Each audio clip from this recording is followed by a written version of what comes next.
Have you ever sat at your own family table and realized no one actually saw you there? The night I brought home my final paycheck, the very last envelope after 30 years of cleaning offices, skipping birthdays, packing late-night lunches. I imagined dinner would be a celebration. I even bought a pie. But at that table, nobody looked up. My son, Daniel, scrolled his phone. His wife, Ashley, poured drinks, never offering me one. My little granddaughter giggled, drawing, never once glancing my way. It wasn't always like this. I remember Daniel's first Little League game, me running from my second job, barely making it to the last inning, or the high school concert. I arrived breathless, coat over my uniform, catching only the applause. Every milestone, I was a shadow slipping in late, heart aching, hoping he'd understand I was working for him. Tonight, all I saw were strangers. I sliced the pie. Daniel didn't even want dessert. He just cleared his throat, barely meeting my eyes. Mom, now that you're retired, maybe you should think about getting your own place. Ashley's parents want to stay a while. No one protested. The pie sat untouched. That's when I realized I'd become invisible in my own home. If only they knew the real surprise waiting in my quiet little envelope.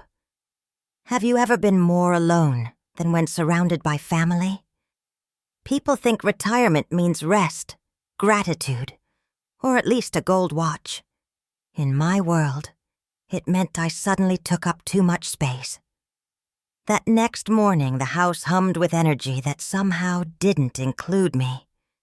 Ashley bustled in the kitchen, quietly stacking extra dishes. She kept asking Daniel, "Should we tell your mom about the guest towels?" It was odd. Why would I need to know about guest towels in my own home? Even my favorite mug disappeared from the cabinet, replaced by new ones her mother picked out.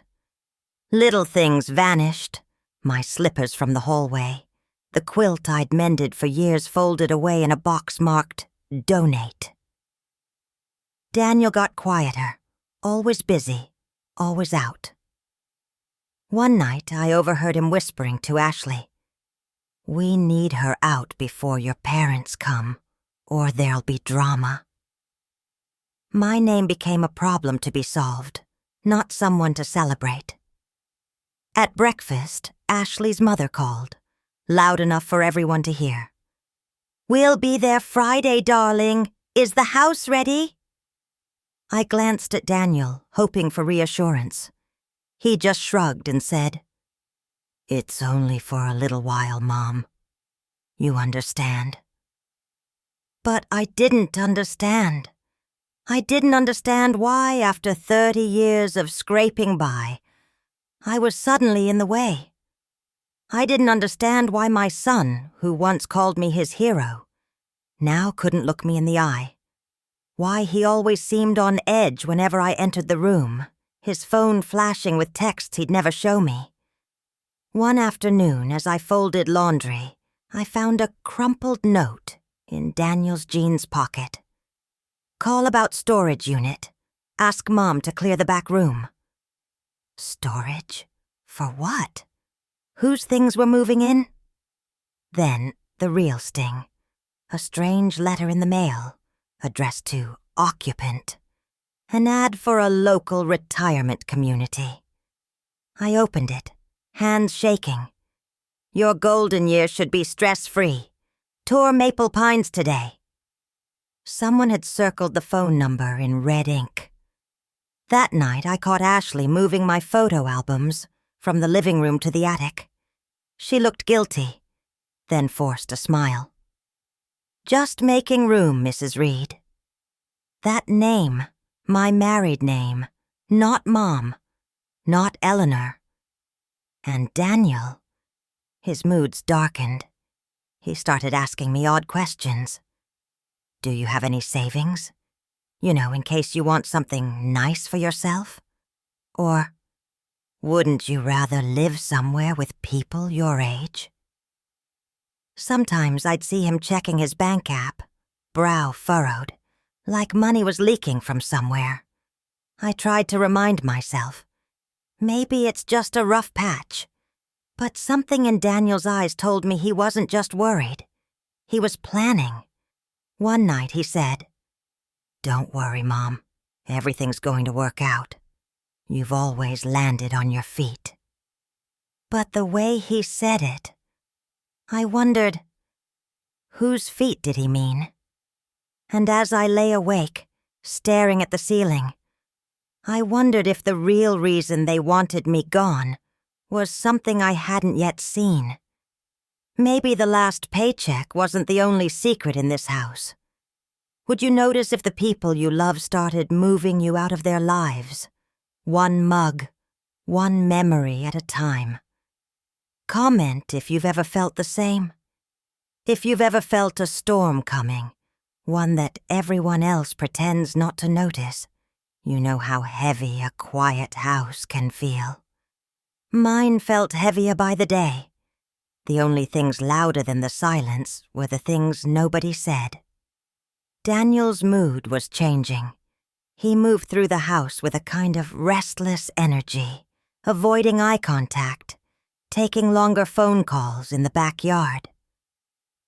At dinner, conversation was tight, clipped, as if everyone was waiting for me to break. Ashley's laugh got more brittle, her patience thinner. Every small kindness felt rehearsed. But the strangest shift came online. One afternoon, scrolling through my tablet, I noticed an odd notification. My son had been tagged in a post. Someone from his high school days had dug up an old status. I wish my mom would show up to just one game. Feels like having no mom at all. I recognized the year. Daniel must have been 15. The words stung now as they must have stung then. But what shocked me wasn't the post itself. It was the comments. Some moms just chase the paycheck. You deserve better. And a new hashtag, #InvisibleMoms. The post caught fire, first among Daniel's old friends, then their mothers, then somehow half the neighborhood. By evening, my phone buzzed with private messages. Some women told me they understood. Others, not so kindly, accused me of caring more about money than my child. A few offered sympathy, but most wanted a side to take. I tried to talk to Daniel. "I saw your old post. That's how you felt?" He stared at his plate. "It was years ago, Mom. Don't make a big deal." But later that night, I heard him arguing with Ashley. "Now everyone's talking about her. We can't have her living here, not with your parents coming." Suddenly, everything that had been subtle was now shouted, but not by me. Ashley's parents called, nervous. "Is your mother-in-law going to be a problem?" They wanted reassurance, not truth. Worse, Ashley began telling anyone who'd listen that I was set in my ways, refused to make room for family, couldn't handle change. My story was no longer mine.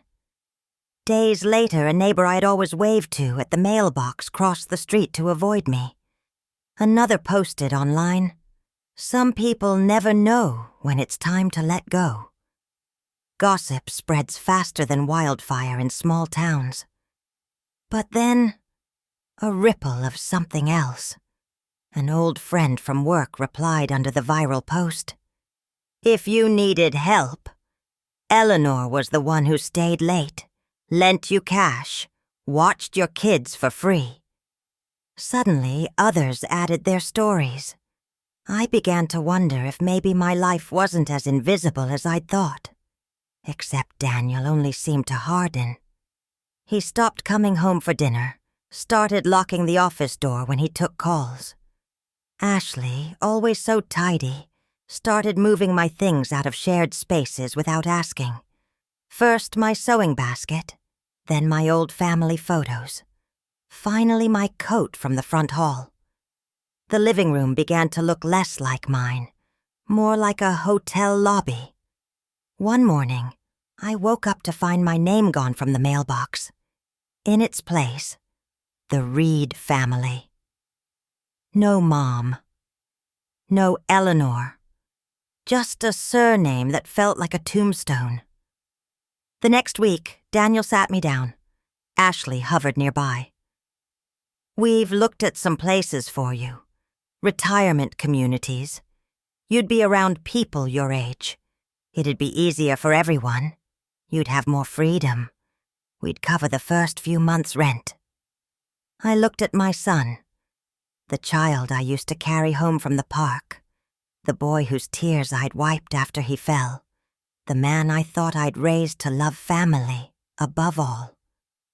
All I saw was someone scared, not of me, but of what having me in his house might cost him. But he wasn't the only one with secrets. Lately, Daniel had been checking his bank account more and more. One day, I saw him arguing with a man in a suit outside our house, waving papers that looked suspiciously like property listings. Ashley kept bringing up options, transitions, downsizing. Even my granddaughter, sweet as ever, started calling Ashley's mother Grandma. And when she drew family pictures, I was suddenly missing. The world was gently, relentlessly erasing me. Late one evening, after they thought I'd gone to bed, I overheard Daniel whisper, "She can't afford to stay on her own forever. When her savings run out, she'll have to move. That's when we can list the house."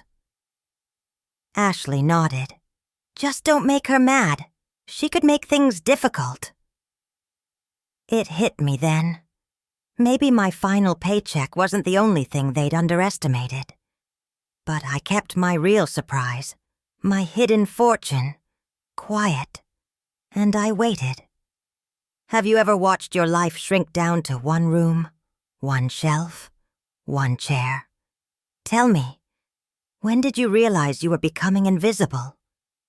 The world outside turned gray as spring rain beat against the windows. I spent more time watching droplets chase each other down the glass than talking with my family. Each morning felt heavier, as if the walls themselves were whispering that I didn't belong. But I wasn't the only ghost in this house. It was a Wednesday when Daniel burst in, slamming the door behind him. His face was pale, eyes flickering with something close to fear. He stood in the kitchen, phone pressed tight to his ear, voice low but sharp.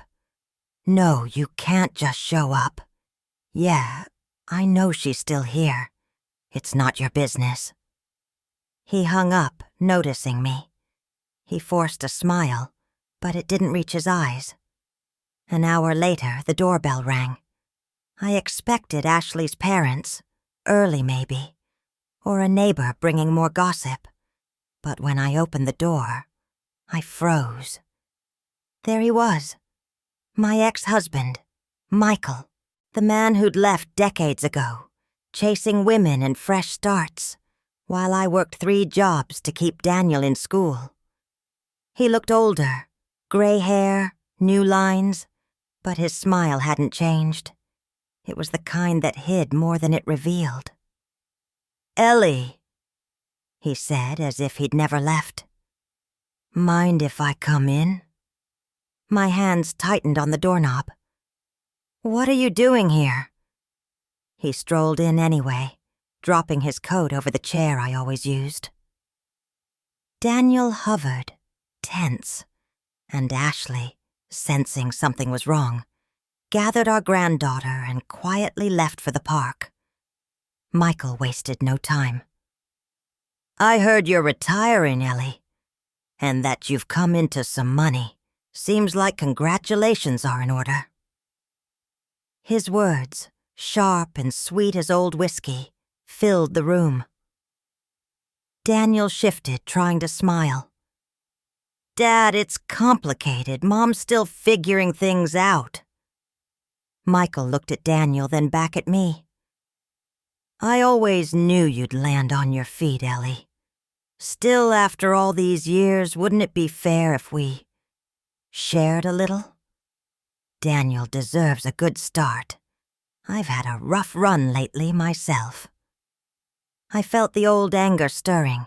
Years of silence, broken promises, birthdays missed, bills paid alone. My knuckles whitened as I gripped my tea mug. "I took care of things just fine, Michael. You lost your right to share when you walked out," I replied, voice steady, even as my heart thundered. He just shrugged. "People change. We're still family, aren't we?" It wasn't a question.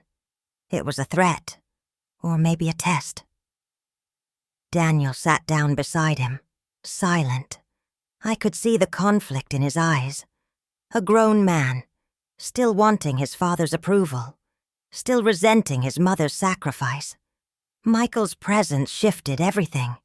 Suddenly, Daniel was eager to please him, eager for an ally. The next days, Daniel became more distant from me, more secretive. I heard him on the phone late at night, heard whispers of lawyers, rights, and fairness. I pretended not to notice, but every word landed like a stone in my chest. That weekend, Michael began showing up more often, sometimes with coffee, sometimes with old family photos, always with that air of belonging he hadn't earned. He laughed with Daniel about things I couldn't remember, criticized how tight I was with money, joked that I always hid things under the mattress. The comments stung, and Daniel laughed too loudly. Michael's words wormed their way into Daniel's head. "Think about it, son. She worked all her life for you. Now she's got something to leave behind. It's only right you get your share before it's gone to waste." I watched as Daniel started to agree. He made lists. He asked me, "Mom, do you have a will?" He grew bolder. "You could help us out now instead of later." Ashley, nervous, started siding with Daniel, afraid of the new tension. The air grew thick with unspoken blame. One night, I overheard Michael on the porch, speaking into his phone. "She can't keep it all for herself. Not after what she put us through. If she won't share, we'll see what the law has to say." That was the moment I knew. This wasn't just a family squabble. It was war. And Michael wasn't done leaving scars. The next week, a letter arrived. Not for me, but for the Reed family. Legal stationery. Daniel tried to hide it, but I saw. Michael had found a lawyer, and now Daniel was named in a petition to review my finances in the interest of family fairness. Ashley cried quietly in the kitchen. Our granddaughter hugged my legs and asked, "Why is Grandpa yelling at Dad?" I tried to be strong. I tried to act like all this was normal, like I was just another retiree with a complicated family. But inside, every old wound was splitting open again. I could see now. Michael had never really left. His shadow lived in my son. And as I watched him linger at the edge of every room, always in the background, I realized this fight wasn't just about money. It was about who got to write the story of our family and who would be erased from it. Have you ever seen the past walk back through your front door and wondered if it ever really left at all? The house felt colder as the days stretched on, even as spring sunlight broke through the windows.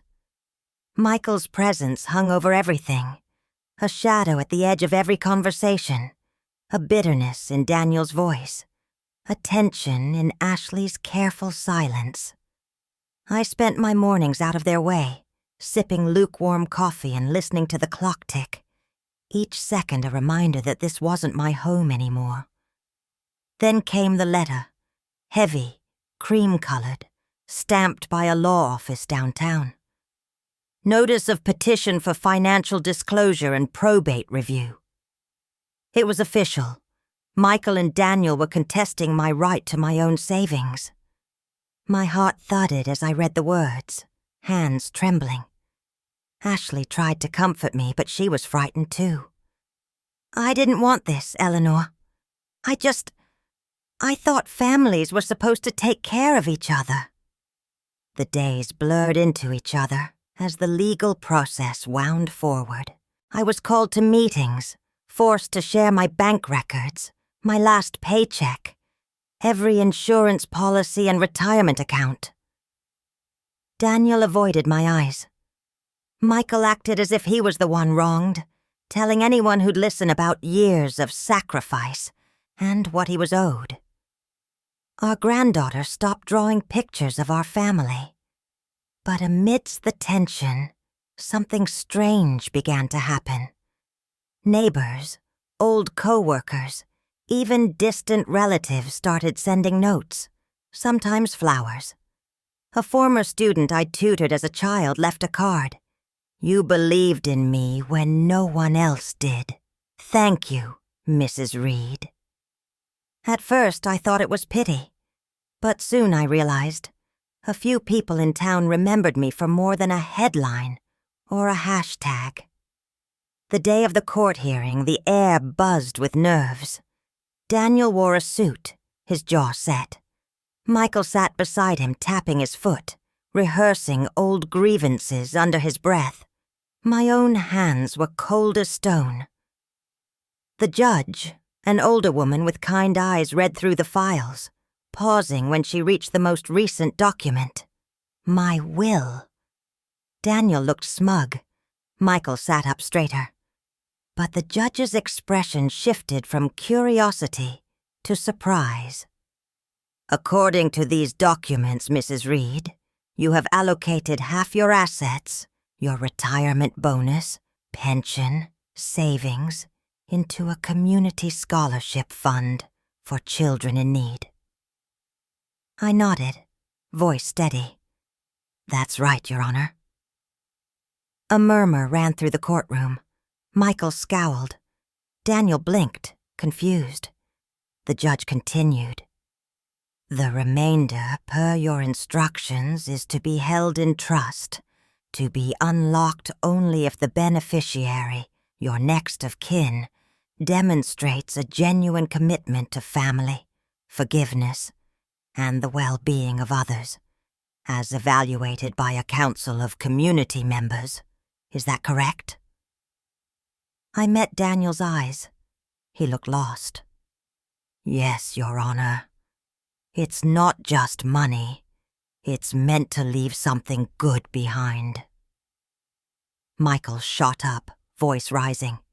You can't do this. That money belongs to family, not strangers. The judge's gaze hardened. Sir, Mrs. Reed is within her rights. She worked for every penny. Daniel's jaw worked, emotions fighting on his face. Anger, confusion, a child's hurt. For a long moment he said nothing. As court recessed, a line formed. People I barely knew came up to thank me. Women I'd covered shifts for at the old diner.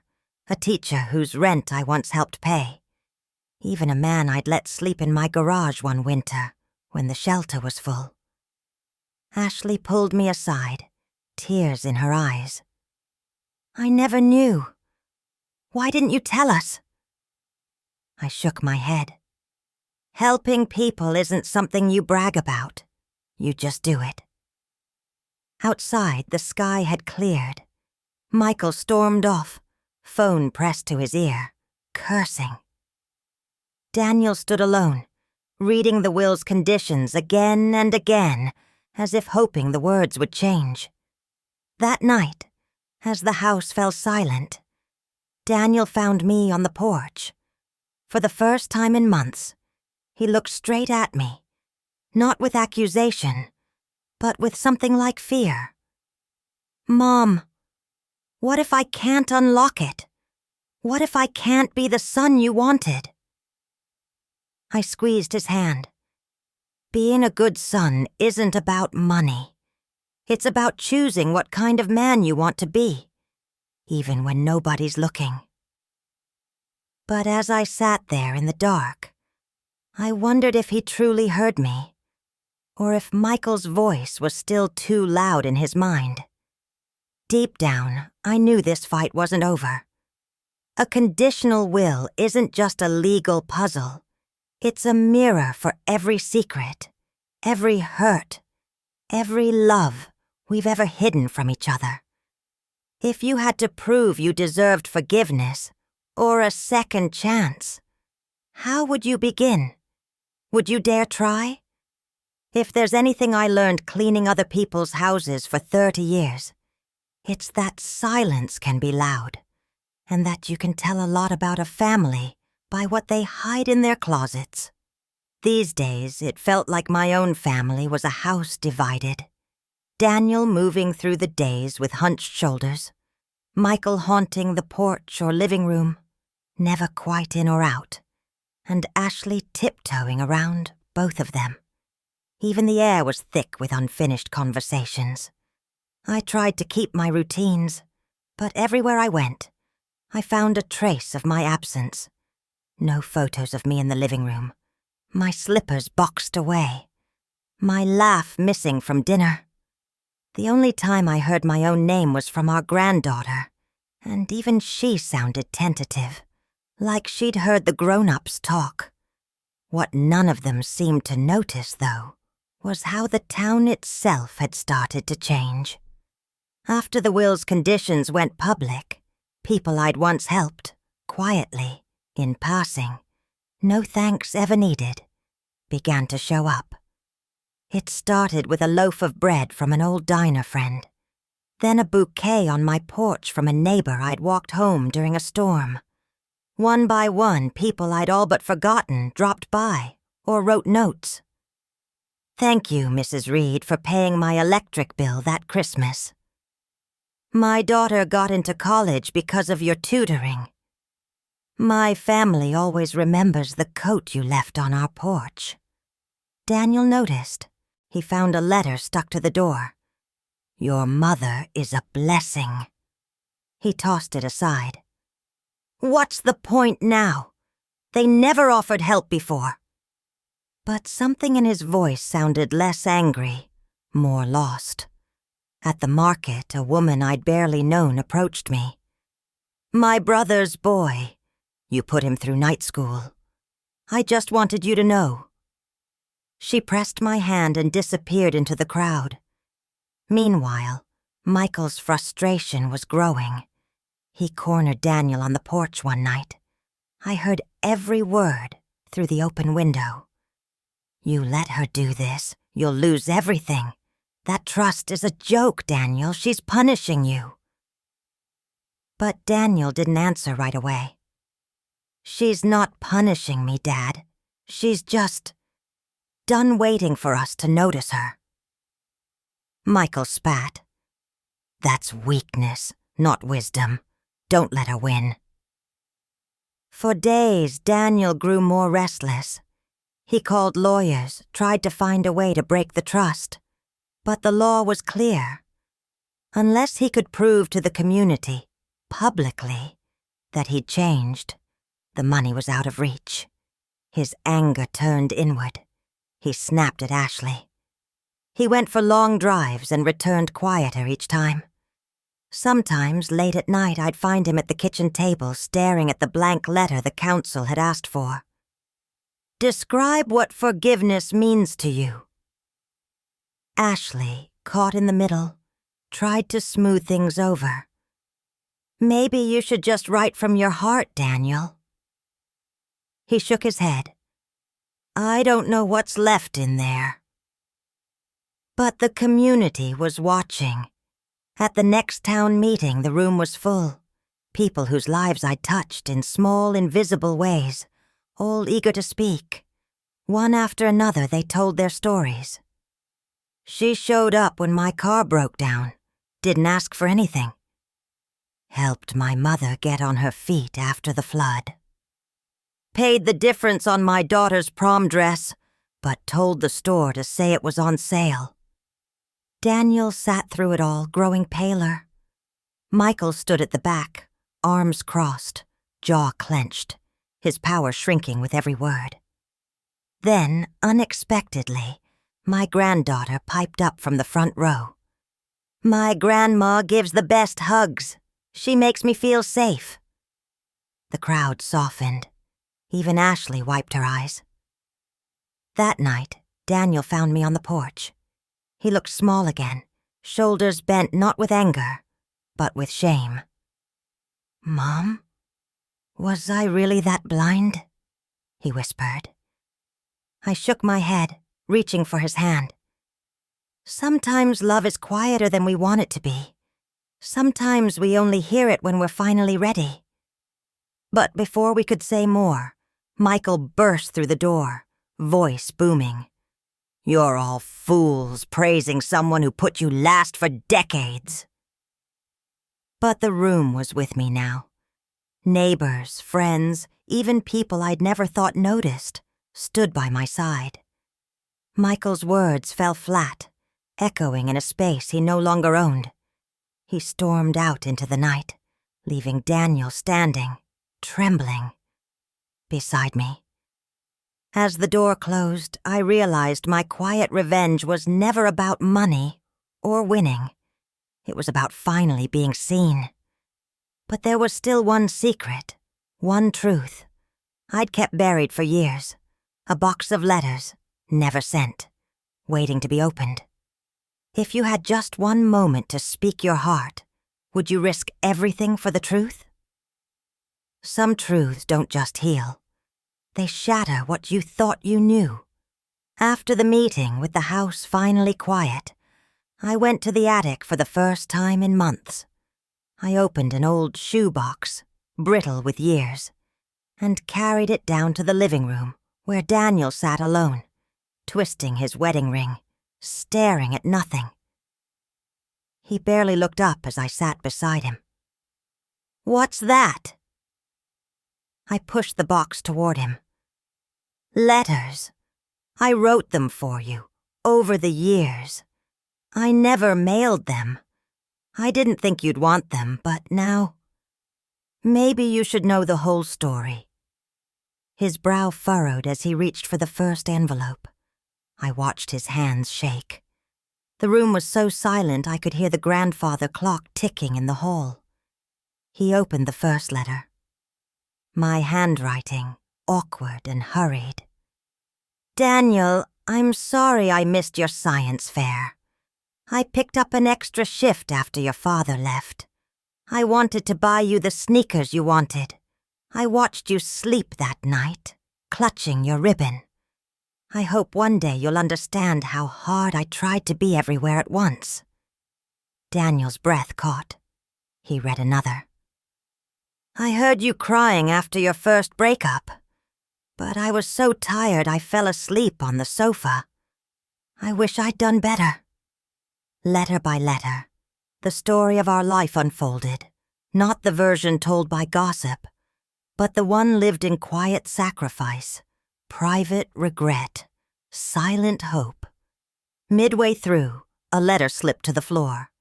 It was different.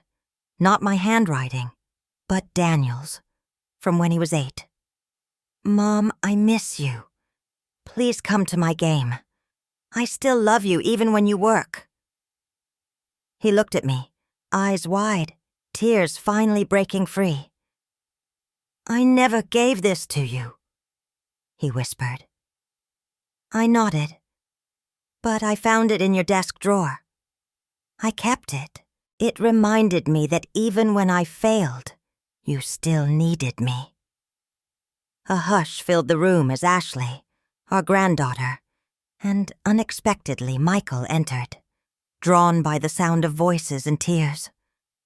Michael's face was tight, angry. So this is what it comes to. You two crying over the past while you freeze out your real family? I came back to make things right. You owe me, Ellie. You owe all of us. For a moment, I felt the old fear, the old temptation to argue, to plead. But Daniel rose, steady now. No, Dad, Daniel said, voice clear and low. You left.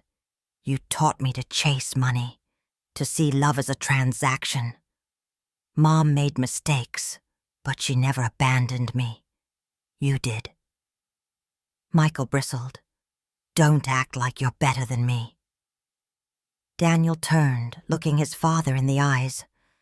I'm not better, but I want to be different. Silence, long and heavy. Then a shift in the room. Ashley crossed the floor, hugging Daniel. Our granddaughter crawled onto my lap. The quiet was no longer empty, but full of forgiveness and presence.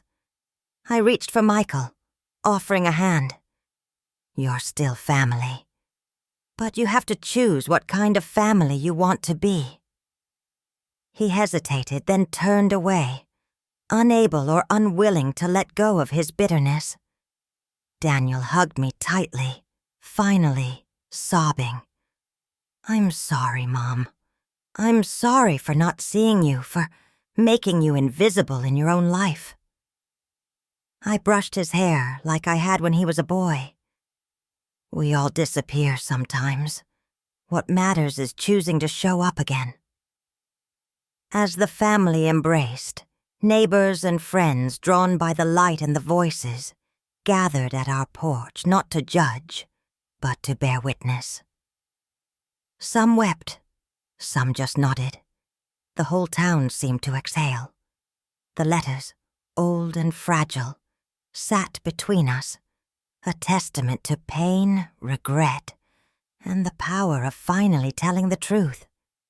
But even as I felt forgiveness blooming, I knew the final choice was still to come. The council would decide if Daniel was worthy of unlocking the rest of the fortune. The future was unwritten. Have you ever wanted to say something for years, but kept it hidden out of fear? What letter would you send if you had the chance? Comment below. The night after we read the letters, I sat by the kitchen window, watching the porch light flicker against the darkness. My house, once filled with cold silence, now echoed with soft voices, apologies, the shuffling of feet searching for comfort. But one decision still waited, heavy as thunder. In the morning, the council gathered in the town hall. The air buzzed with voices, neighbors, friends, strangers who'd become family through small kindnesses. At the center, Daniel sat straight-backed, hands folded, a man remade by regret and resolve. One by one, people spoke, not about money, but about what it means to show up for each other, about how families are made, lost, and remade, not by what we inherit, but by how we choose to heal. When it was Daniel's turn, he stood. No speech, just honesty. I can't undo the years I let my mother become invisible. I can't change the mistakes we made. But if there's any fortune left in this family, I want it to be forgiveness. I'd like to give the rest to the town's scholarship fund, in my mother's name. If I've learned anything, it's that the only thing worth passing on is a chance for someone else to feel seen. The room went still. Then applause, gentle, genuine, not for a winner, but for a lesson finally learned. Afterward, the house felt different. Daniel made dinner and called me to the table. Ashley set out my favorite mug again. Our granddaughter brought me a drawing, all of us together, holding hands under the words, My family. I saw Michael through the window, standing alone on the sidewalk, shoulders hunched in the morning sun. I waved, and for a second he almost waved back, then turned, vanishing into a new day. I realized sometimes closure isn't everyone sitting at the same table. Sometimes it's knowing you finally took your seat with pride. I tucked the last letter, the one never sent, into my coat pocket. Thank you for choosing me, even when I was invisible, I whispered, just loud enough for the past to hear. Healing doesn't erase the scars, but it does make them softer to the touch. If you were handed a fortune right now, what would you give away? And what would you keep for yourself? Let me know in the comments. And if you've ever felt invisible, know that you're not alone. Your story deserves to be told.